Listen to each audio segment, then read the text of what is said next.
ये इंसान है आर्कड्यूक फर्डिनेंड, सर्बिया के होने वाले राजा और पहले विश्व युद्ध के एकमात्र कारण। दरअसल उस समय यूरोप के सभी देश आपस में बहुत ज़्यादा कंपटीशन कर रहे थे कि किसके पास ज़्यादा पैसा होगा, किसके पास धरती के ज़्यादातर इलाकों का कब्जा होगा। उसी समय यूरोप में दो एम्पायर थे, ऑस्ट्रिया हंगरी और सर्बिया। इन दोनों के बीच बहुत ज़्यादा नोक-झोंक हो रही थी। इन दोनों के बीच आपस में टकरार बढ़ती जा रही थी।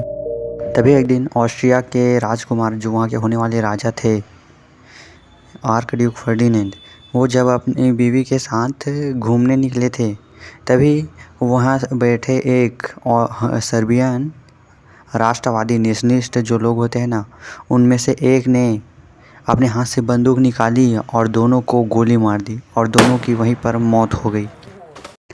लेकिन अभी तक तो ये सिर्फ दो देशों के बीच की लड़ाई थी, लेकिन असली लड़ाई शुरू होती है जब सर्बिया के लड़ाई में सर्बिया को बचाने के लिए रशिया कूद जाता है।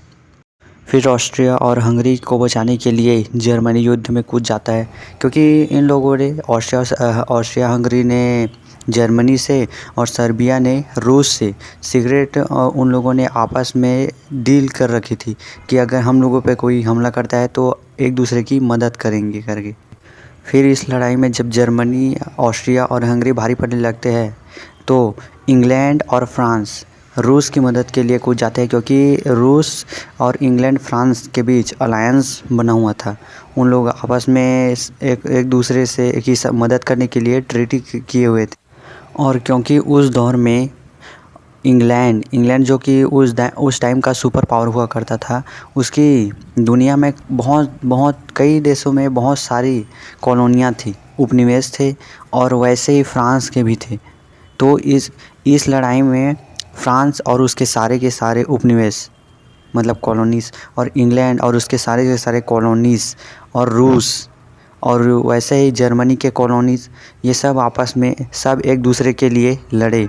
इस चक्कर में ये जो दो देशों के बीच की लड़ाई थी ना, वो पूरी की पूरी दुनिया की लड़ाई बन गई, और ये दो देशों की लड़ाई विश्व युद्ध बन